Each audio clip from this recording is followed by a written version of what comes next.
नमस्कार, आप लाइव बिहार देख रहे हैं। मैं हूं राजमोहन तिवारी।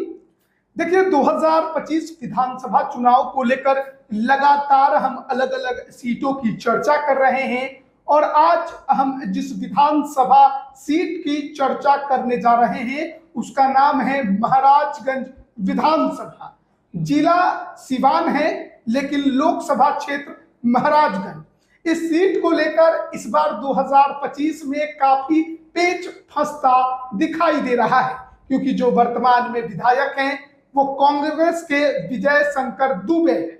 लेकिन लोकसभा चुनाव 2024 के समय से ही ऐसा माना जा रहा है कि इनका मन बदल गया है। अब मन बदला है तो मिजाज भी बदलेगा और साथ ही साथ इस सीट पर माना जा रहा है कि पहलवान भी बदलेंगे। ऐसे में 2025 के चुनाव में इस सीट की जो रणनीति है अलग अलग पार्टियों की, अलग अलग गठबंधन की, वो क्या होगी, जातीय समीकरण इस सीट पर कैसा है और पहलवान कौन कौन है, इस पर विस्तार से समझेंगे। हमारे साथ राजनीतिक विश्लेषक राय प्रतीक मौजूद हैं। तो कैसे देखते हैं महाराजगंज विधानसभा को? नमस्कार तिवारी जी।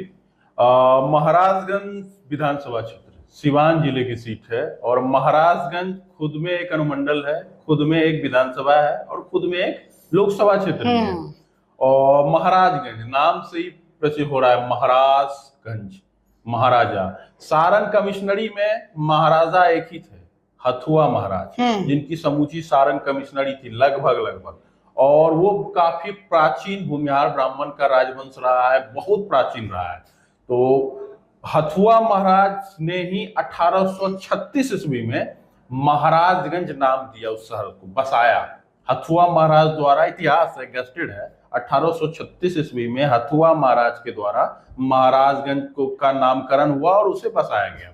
और महाराजगंज अनुमंडल बना 1991 में संभवतः। बैद्यनाथ पांडे भूमिहार समाज के बड़े नेता होते थे, महाराजगंज से विधायक होते थे, उद्योग मंत्री थे वो। बतौर उद्योग मंत्री रहते हुए उन्होंने महाराजगंज को अनुमंडल का दर्जा दिलवाया। तो महाराजगंज खुद में ही, नाम में ही एक दबदबा, एक वर्चस्व, एक इन्फ्लुएंस है। तो महाराजगंज का पहले राजनीतिक इतिहास हम देख लें तो काफी चौंकाने वाला है। कायस्थों की सीट रही है। अच्छा। और महाराजगंज का एक इतिहास है, महाराजगंज में सिर्फ सवर्ण और वैश्य ही विधायक बने हैं। अच्छा। तीसरे किसी को मौका नहीं दिया गया। और सवर्णों में लगभग चारों जाति, ब्राह्मण, भूमिहार, राजपूत, लाला, कायस्थ, सभी विधायक बन चुके हैं। जबकि संख्या बल के हिसाब से जब हम सामाजिक समीकरण पे जाएंगे तो ये सवर्णों में ये ठोस रूप से भूमिहारों की सीट है। लेकिन एक होता है ना, सवर्णों में सीट किसी को दे दिया गया, लड़ा दिया गया, अदला बदली कर दिया गया, इस तरह की सीट कभी रही है। तो इतिहास की जब हम बात करते हैं तो आपको 1952 में महामाया प्रसाद सिन्हा, अच्छा, बड़े कायस्थ नेता, महामाया बाबू, महामाया प्रसाद सिन्हा यहाँ से विधायक हुए। सिवान जिला ऐसे भी रहा है। महामाया प्रसाद सिन्हा, डॉक्टर राजेंद्र प्रसाद, बड़े बड़े, सारंग कमिश्नरी में जयप्रकाश नारायण, संख्या नहीं है लेकिन कायस्थों की, मतलब एक तरह से देख सकते हैं, एक से एक हस्ती वहां से उभरी है। तो 1952 में महामाया प्रसाद सिन्हा, 1957 में अनुसुईया देवी जायसवाल, आप कह सकते हैं, वैश्य समाज। अच्छा। 1962 में उमाशंकर प्रसाद, 1967 में कौशलेंद्र प्रताप शाही, जाति से भूमिहार, जमींदार परिवार से ताल्लुक, उनका ननिहाल था बेगूसराय में, चितनौर जमींदारी स्टेट में, राय साहब चितनौर स्टेट में। तो 1969 में फिर महामाया प्रसाद सिन्हा कायस्थ, 1972 में फिर अनुसुईया देवी वैश्य, 77, 80, 85, 90 उमाशंकर सिंह, ठीक है। हाँ, 1995 बैद्यनाथ पांडे, कद्दावर भूमिहार नेता। फिर देखिए 2000 उमाशंकर सिंह, 2005 और 10 दामोदर सिंह। फिर उपचुनाव हुआ 2013 में देवरंजन सिंह चुनाव जीते, चिकित्सक हैं, भाजपा के अभी भी मौजूदा नेता है, टिकट के दावेदारी करते हैं, जाति से भूमिहार है। और 2015 हेम नारायण शाह, फिर वैश्य। 2020 विजय शंकर दुबे, ब्राह्मण। तो आप देख रहे हैं ना, राजपूत भी, ब्राह्मण भी, भूमिहार भी, कायस्थ भी, और बनिया वैश्य भी।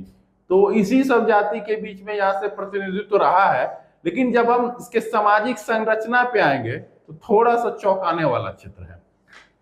परिसीमन के बाद ये जो आंकड़ा हम आपको बता रहे हैं, ये 2008 के परिसीमन के बाद है और क्षेत्र की स्थिति, परिस्थिति, वास्तुस्थिति बहुत हद तक बदली। गोरियाकोठी, बसंतपुर और महाराजगंज 3 विधानसभा क्षेत्र होता था। बसंतपुर विधानसभा क्षेत्र विलुप्त हो गया। तो परिसीमन अलग अलग बहुत तरह का प्रभाव उस क्षेत्र में पड़ा है। तो टोटल वोटर यहाँ 3,27,000 है। अच्छा, अच्छी खासी संख्या है, ठीक ठाक संख्या है टोटल वोटर, जिसमें एससी आबादी जो है, एससी वोटर आबादी नहीं, एससी वोटर जो है 40,500 है और एसटी समाज के वोटर 6500 है। अच्छा, यहाँ एसटी समाज भी है? हाँ, एसटी समाज होंगे, गोंड होंगे और भी कोई होंगे, तूड़ी होंगे, कुछ ना कुछ तो होंगे। वो एसटी समाज की यहाँ संख्या है 6500, यहाँ पे एसटी समाज है। मुस्लिम जो है 43,000 है, मुस्लिमों की संख्या है। और यादव जो है 30,000 है। मतलब यादवों की संख्या अधिक नहीं है, बैलेंसिंग है, बैलेंसिंग अन्य क्षेत्रों की तुलना में अगर बात करें 30,000 है। राजपूत महज 10,000 है, सिर्फ 10,000, सिर्फ 10,000, महज 10,000 राजपूतों की संख्या है। और ये जो है ना, परिसीमन के बाद हम तो महाराजगंज पूरा विधानसभा का क्षेत्र हम घूमे हुए हैं। पूरा 2 प्रखंड आता है इसमें, भगवानपुर हाट आता है और महाराजगंज। तो हमने जो देखा, महाराजगंज के बाजार के आसपास कुछ एक आता है पंचायत, वहां पे उसमें है महुआरीगढ़ के पंचायत एक आता है, भगवानपुर में एक आते हैं जो सत्यदेव सिंह वाला पंचायत है, उसमें कुछ राजपूत है, कुछ भूमिहार है। तो गिने चुने जो है 5-6 पंचायत में इनकी संख्या है। अब ब्राह्मण भी आप देख लीजिए 10,000 ही है, लेकिन ब्राह्मणों के यहाँ मंगल पांडे का गृह क्षेत्र है ये। आपके कृषि, अभी तो कृषि नहीं है उनके पास, अभी स्वास्थ्य और ये लॉ एंड ऑर्डर शायद ये कानून मंत्री है। तो मंगल पांडे का गृह विधानसभा क्षेत्र है। ब्राह्मणों की भी संख्या 10,000 ही है, राजपूतों की भी संख्या 10,000 है। कायस्थ तो गिनती में है लेकिन है, कुछ न उपस्थिति है। यह भूमिहारों की संख्या 65,000 है। समूचे सारण कमिश्नरी में, पूरा सारण, सीवान, गोपालगंज तीनों जिला मिला के अगर भूमिहारों का सबसे ज्यादा वोटर वाला कोई विधानसभा क्षेत्र है तो वो आज के तारीख में महाराजगंज विधानसभा क्षेत्र ही है, जहां भूमिहार वोटरों की संख्या 65,000 है, सर्वाधिक है। गोरियाकोठी से भी ज्यादा, गोरियाकोठी से भी 10-15 हजार ज्यादा वोटर, 15,000 से ज्यादा वोटर। तो वैश्य समाज आता है यहाँ पे। भूमिहारों के बाद दूसरी सबसे बड़ी आबादी वैश्य की है। वैश्य समाज के वोटर 37,000 है, 65,000, 37,000। कोयरी कुर्मी भी 35,000 के आसपास है। कोयरी कुर्मी सारण में, सारण जिला, सीवान जिला, गोपालगंज जिला, लगभग हम जो देख रहे हैं, जो पैटर्न है, बैलेंसिंग बोर्ड जो है, लगभग सब सीट पे कुछ ना कुछ कोयरी कुर्मी का है। फिर अदर्स वोटर जो है वो भी 50,000 है।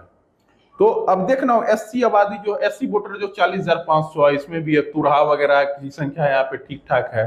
और शायद ही महाराजगंज विधानसभा क्षेत्र में हम जो पूरा घूमे हैं, शायद ही 4-5 पंचायत ऐसा है जिसमें भूमिहार वोटर नहीं है।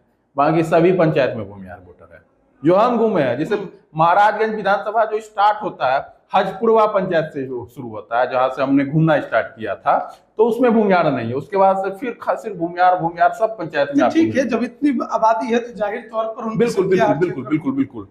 तो महाराजगंज के दावेदारों की भी चर्चा हम कर लेते हैं। दावेदार तो काफी ज्यादा है, हॉट सीट भी है। कोई सवर्ण कहेंगे नहीं हमारी सीट नहीं है। कायस्थ भी विधायक रहे, ब्राह्मण भी विधायक रहे, राजपूत भी विधायक रहे। खैर, राजपूतों को इसकी जानकारी है कि महाराजगंज विधानसभा क्षेत्र में हमारी संख्या बहुत कम है और हम दावेदार नहीं है। राजपूत समाज का परिसीमन के बाद 2010 के बाद कभी इस सीट पे चुनाव लड़ने के लिए तो टिकट के हेतु दावेदारी नहीं रहा है और अभी भी नहीं है। ब्राह्मण और कायस्थ तो नेग्लिजिबल है, कम संख्या में, वो दावेदारी करते भी नहीं है। ब्राह्मणों की दावेदारी उपजी। मंगल पांडे होते थे, मंत्री होते थे, एमएलसी बनते थे, लेकिन कभी इस सीट पे दावेदारी नहीं किए। कांग्रेस की वजह से दावेदारी उतरी। कांग्रेस ने एक खेल किया 2020 में ही। मांझी के सिटिंग विधायक, मांझी ब्राह्मणों की ट्रेडिशनल सीट रही है, तो मांझी से विजय शंकर दुबे को उठा के लेते आए महाराजगंज, चुनाव जीत भी गए। बड़ा टैक्टिस से उन्होंने चुनाव जीता। जितने भूमिहार पहलवान थे सबको बुलाए, सबको फोन पे बैठा बैठा के सब रिश्तेदार नाते पूरा भूमिहार बोर्ड पे पूरा गहन ऑपरेशन किया गया था और विजय शंकर दुबे महाराजगंज चुनाव जीत गया। सक्सेस हो गए, अपनी स्ट्रेटेजी में कामयाब रहे। स्ट्रेटेजी में कामयाब रहे। तो विजय शंकर दुबे हाल के दिनों में कांग्रेस से टूटे टूटे चल रहे हैं। बेटे हैं अभी भी कांग्रेस के विधायक है, तो अनंत सिंह भी है, तो रमा सिंह की पत्नी भी है, तो प्रभुनाथ सिंह के भाई भी, उसी प्रकार विजय शंकर दुबे भी हैं। और लोकसभा चुनाव में खुलकर विरोध किया। पार्टी लाइन में अनुशासन भी बहुत बड़ी चीज होती है। बेटे तो बीजेपी में शामिल, बीजेपी में शामिल, टिकट के दावेदार भी हैं। तो पहले भाजपा से हम टिकट के दावेदारों की बात कर लें तो भाजपा से जो है यहाँ पे टिकट के दावेदार जो है, पहले टिकट के दावेदार एक सबसे कद्दावर नेता है, बुजुर्ग नेता है, उसको हम भुतला नहीं सकते हैं। मतलब उनको, उनकी दावेदारी को पार्टी भी झुठला नहीं सकती है। काफी कद्दावर नेता है। वो 2 विधानसभा सीट से दावेदारी कर रहे हैं। 36 साल तक वो एमएलसी रहे लगातार। महाचंद्र प्रसाद सिंह, तो महाचंद्र प्रसाद सिंह बहुत ही मजबूती से लगे हैं कि भाजपा के सिंबल पे हमें महाराजगंज विधानसभा सीट से टिकट मिल जाए या बनियापुर से टिकट मिल जाए। ज्यादा चांस उनका महाराजगंज पे है और महाराजगंज में वो पूर्व में चुनाव लड़ भी चुके हैं, महाराजगंज से चुनाव। तो महाचंद्र प्रसाद सिंह की भाजपा से दावेदारी है। दूसरी दावेदारी भाजपा में देवरंजन सिंह की है, वो भी भूमिहार है, पूर्व विधायक रहे हैं और पिछली बार लोजपा के टिकट पे 19,000 वोट लाने में कामयाब रहे हैं। पहले भाजपा में थे, फिर लोजपा में चले गए चुनाव लड़े, फिर अभी भाजपा में आ गए। पेशे से चिकित्सक हैं और उनकी पैरोकारी भी लंबी चौड़ी है। मतलब उनका अब तो महाराजगंज विधानसभा में जो बंगरा गांव है वहां पे उनका मकान भी बना हुआ है, वहीं रहते हैं। तो काफी सुलझे हुए लोग हैं। तो दावेदारी देवरंजन सिंह की भी हो रही है। उसके बाद देख लीजिए जदयू से आ जाते हैं। बीजेपी में और भी नाम है, लेकिन 2 नाम जो है बीजेपी में प्रमुख, क्योंकि बीजेपी को अगर ये सीट आती है तो यहाँ तय। सवाल ये भी है कि बीजेपी को ये सीट आती है तो चलेगा मंगल पांडे का। बिल्कुल बिल्कुल। और बीजेपी को ये सीट आती है तो ये बात तय है कि यहाँ से भूमिहार ही चुनाव लड़ेंगे। ये जरूरी नहीं है। नहीं, पारंपरिक रूप से जब पांडे ब्राह्मण है, कहेंगे कि नहीं हम ब्राह्मण को ही उतारेंगे, नहीं, वो अलग चीज है। मंगल पांडे को भी समीकरण, बीजेपी अपना स्ट्रेटजी से चलती है ना, किसी एक व्यक्ति की तो पार्टी नहीं है। लेकिन एक देख पैटर्न देखिए, इन्फ्लुएंस तो होता ही है नेताओं का। ठीक है, लेकिन एक पैटर्न देखिए, भाजपा को जब ये सीट मिली है यहाँ से भूमिहार चुनाव लड़े। ठीक है, तो परिसीमन के बाद तो भाजपा को सीट जाती है तो भूमिहार ही लड़ेंगे, चाहे महाचंद्र सिंह लड़े, देवरंजन सिंह लड़े। 1-2 और भी करीबी नेता है मंगल पांडे के जो इस सीट पर दावे ठोके हुए। बिल्कुल बिल्कुल बिल्कुल, उनके ब्राह्मण समाज के ही करीबी हैं, तो हो सकते हैं, इसमें कोई बड़ी बात नहीं है। मंगल पांडे तो प्रयास करेंगे, लेकिन मंगल पांडे तो और भी सीवान जिले में तो ब्राह्मण तो लड़ते हैं ना, बरहाड़ा से वो लड़ते हैं और भी जगह से ब्राह्मण टिकट के दावेदारी करते हैं। तो ब्राह्मणों के लिए तो सीट ऑलरेडी है। तो महाराजगंज जो है भाजपा के नजरिए में, महाराजगंज और गोरिया कोठी ये भूमिहार कोटि की सीट है, संख्या भी है, प्रभाव भी, ट्रेडिशनल सीट रहा है।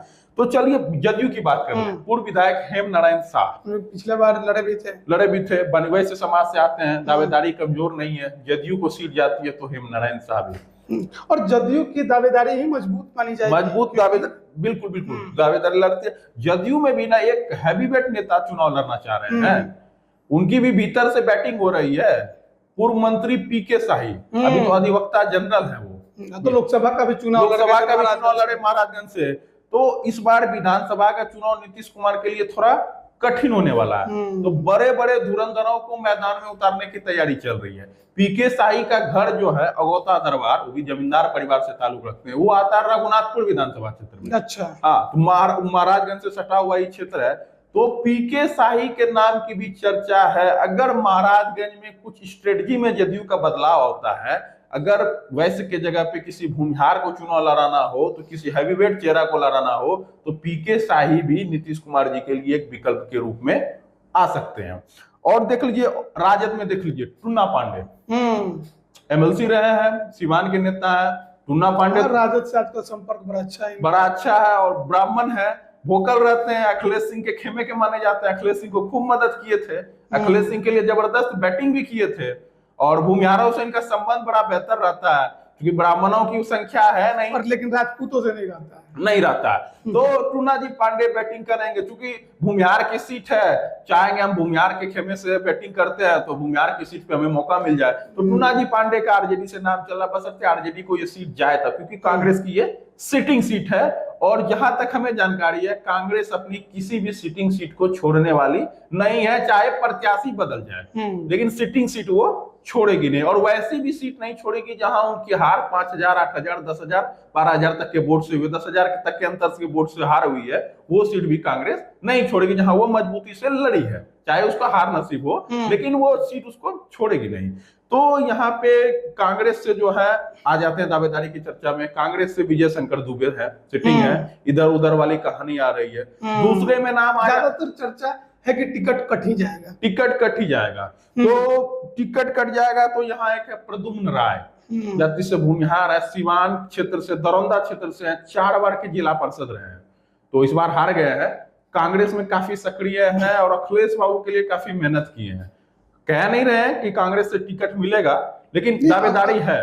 मतलब आपका मानना ये है कि महाराजगंज में टिकट कांग्रेस से उसी को मिलेगा जिसको अखिलेश सिंह चाहेंगे? नहीं, ऐसा नहीं है। नहीं, क्योंकि आप बार बार अखिलेश सिंह का नाम ले रहे हैं। नहीं, टूना पांडे का अखिलेश सिंह से संपर्क अच्छा है, विजय शंकर दुबे का अखिलेश सिंह से संबंध खराब है, ये जो नए कैंडिडेट का नाम बताया इनका संबंध अखिलेश सिंह से अच्छा है। देखिए, आपको बता देते हैं, अखिलेश सिंह बड़े नेता है, तो बड़े नेता है, लेकिन वर्तमान परिस्थितियां बदली है, कुछ नहीं बदली है परिस्थितियां, क्योंकि प्रदेश अध्यक्ष का पद भी उनका गया है, बेटा उनके कुछ नहीं गए, चुनाव हार गए हैं, प्रभारी बदल गए, प्रदेश अध्यक्ष बदल गए। आपको बता देते हैं, कुछ नहीं बदला है, कुछ नहीं बदला है। जब तक लालू यादव के साथ अलायंस रहेगा, और अखिलेश बाबू वरिष्ठ नेता है, और महाराजगंज उनकी अपनी संसदीय क्षेत्र है, वहां 2-3 सीटों पे जो कांग्रेस के कोटे में 1 या 2 अपनी संसदीय क्षेत्र इस बार से बना है, बिल्कुल 2024 से वो उनके बेटे चुनाव, बिल्कुल पहले वो कभी चुनाव नहीं लड़े। अब वो उनका पारंपरिक क्षेत्र महाराजगंज ही रहेगा। उनके बेटे की एक्टिविटी, उनके बेटे का वक्तव्य देख लीजिए, महाराजगंज में सक्रियता बढ़ी हुई है। और महाराजगंज लोकसभा क्षेत्र के अंदर में जो भी कांग्रेस को 1 या 2 सीट जाएगी, उसमें तो बेशक स्वाभाविक से बात है कि अखिलेश प्रसाद सिंह के अनुसार उसमें तो सवाल होगा कि तरैया भी कांग्रेस को जाने की उम्मीद है, तो क्या महाराजगंज भी रहेगा या फिर कुछ बदलाव होगा? ये देखिए महाराजगंज जो है वो सिवान जिले की सीट है, और सिवान जिले में भी तो कांग्रेस को सीट चाहिए। तरैया हो गया, मांझी हो गया, ये सब तो सारण जिले की सीट है ना। तो महाराजगंज कांग्रेस की सिटिंग सीट है, और हमें नहीं लगता कि कांग्रेस इसको छोड़ेगी। हो सकता है अखिलेश सिंह के पुत्र भी यहाँ से दावेदारी करते हैं, आकाश कुमार सिंह, चर्चा तो चलते रहता है, महाराजगंज से लड़ेंगे, अरवल से लड़ेंगे, कुर्ता से लड़ेंगे, बहुत चर्चा चलता है। तो उसकी बात, उस बात जो है, बात की बात करेंगे। अभी आ जाते हैं दावेदारों के। जदयू में भी एक और दावेदार है, वो है अभय सिंह। ये भी जाति से भूमिहार है, बीएड कॉलेज वगैरह है, पैसे वाले हैं, पुराने दिनों से समता पार्टी के समय से ही जदयू के साथ है। तो जदयू में अभय सिंह भी है। और आपको क्या कहते हैं, यहाँ पे एक अभिषेक कुमार सिंह है, जो पूर्व सांसद होते थे महाराजगंज से, दिग्गज रामदेव सिंह, जो 1971 से 1980 तक, 71 और 77 में 2 बार सांसद रहे, जाति से भूमिहार थे। उससे पहले रघुनाथपुर के 3 टर्म के वो विधायक रहे, रघुनाथपुर विधानसभा क्षेत्र से। तब का रघुनाथपुर विधानसभा क्षेत्र का समीकरण अलग होता था। अभी जो है, जितने भी भूमिहार और राजपूतों के जो डोमिनेट वाले क्षेत्र थे, सब क्षेत्र को परिसीमन के बाद दरौंदा में लेते आया गया। तो उस समय वो रघुनाथपुर से 3 टर्म विधायक हुए, फिर महाराजगंज से सांसद हुए। तो अभिषेक सिंह भी चुनाव लड़ना चाहते हैं। एक पूर्व जिला परिषद रही है गोरिया कोठी, वो क्षेत्र से, नवीन लकड़ीगंज से मेनका रमन, वो भी खूब महाराजगंज में घूम रही है। तो अभी चुनाव का माहौल है, बिल्कुल सब कोई घूमेगा, दावेदारी है, टिकट तो किसी एक को बिल्कुल। एक मुस्लिम कैंडिडेट है उपेंद्र कुशवाहा के पार्टी से, असगर अली ऐसा कुछ नाम है, उनकी भी सक्रियता बढ़ी हुई है। तो महाराजगंज में दावेदार हैं। लेकिन अगर ये सीट एनडीए के कोटे से ज्यादा संभावना है, या तो भूमिहार आएंगे या नहीं तो वैश्य, इसकी संभावना ज्यादा है। और बीजेपी कोटे में गई तो 99% संभावना है यहाँ से भूमिहार चुनाव लड़ेंगे। तो महाराजगंज में और भी चर्चा है। महाराजगंज में सारण और सीवान जिले का सीट में जो है बहुत कुछ उलट पुलट होने की संभावना अधिक है, तो देखना होगा। और देखिए, विजय शंकर दुबे, उनके पुत्र भी भाजपा में आ गए हैं। अब वो किधर जाते हैं, क्या उसको मांझी में शिफ्ट किया जाएगा या पैदल हो जाएंगे, इधर के भी ना रहेंगे उधर के भी नहीं रहेंगे, बहुत सारी बात है। और या फिर विजय शंकर दुबे कांग्रेस नेतृत्व को मनाने में कामयाब रहेंगे? देखिए, नेतृत्व को देखिए, जहां तक हमें जानकारी है, इनकी जो पटरी है, जो अभी नया खेमा बना है, उनसे भी इनकी पटरी नहीं खाती है। और अखिलेश प्रसाद सिंह से तो इनकी दूरियां बढ़ ही गई है। अखिलेश प्रसाद सिंह से पहले इनकी दूरियां नहीं थी। लोकसभा चुनाव में इन्होंने जबरदस्ती उनसे दूरियां बनाई है, अच्छा। विरोध करके। देखिए, महाराजगंज लोकसभा क्षेत्र तो पारंपरिक रूप से भूमिहार और राजपूत चुनाव लड़ते आ रहा है। इतिहास आज तक कभी तीसरा कोई लड़ा ही नहीं है। तो दावेदारी करके, अनुशासन की पार्टी के खिलाफ काम करके उन्होंने खुद अपना गड्ढा खुद खोदा है। अब मांझी जाएंगे फिर से, पुनर्मुस्को भवा होंगे या पैदल होंगे, देखने वाली बात है। अब महाराजगंज में कुल मिला के अभी क्या स्पष्ट नहीं कह सकते हैं कि जदयू की सीट रहेगी, भाजपा की सीट रहेगी, या इधर कांग्रेस रिटेन करेगी। रिटेन करेगी तो प्रत्याशी कौन होगा, या फिर आरजेडी लड़ेगी, कुछ भी हो सकता है। तो देखिए, महाराजगंज विधानसभा क्षेत्र को लेकर हम बातचीत कर रहे थे और तमाम बातें जो है वो राज प्रतीक ने आपको बताई कि किस प्रकार से महाराजगंज भी थोड़ा फंसता नजर आ रहा है, क्योंकि वर्तमान विधायक कांग्रेस के जरूर है, लेकिन उनके बेटे बीजेपी का दामन थाम चुके हैं लोकसभा चुनाव में। ऐसे में क्या कांग्रेस उन पर भरोसा जताएगी? क्या कांग्रेस फिर से उन पर दांव खेलेगी या किसी नए पहलवान को मैदान में उतारेगी? चर्चा तो इस बार आरजेडी की भी है कि वो महाराजगंज में अपना कैंडिडेट उतारना चाहती है। अब देखना होगा महागठबंधन के अंदर ये क्या कुछ फैसला होता है। लेकिन वहीं मुकेश सहनी की पार्टी के भी एक पहलवान है जो महाराजगंज में दावेदारी ठोके हुए हैं। तो देखना बड़ा दिलचस्प होगा कि यहाँ पर क्या लड़ाई होती है और किसके पक्ष में माहौल बनता है। वहीं दूसरी तरफ एनडीए के अंदर भी दावेदारों की कमी नहीं है। आप इस पर क्या राय रखते हैं, कमेंट करके जरूर बताएं। आप सभी का बहुत बहुत धन्यवाद।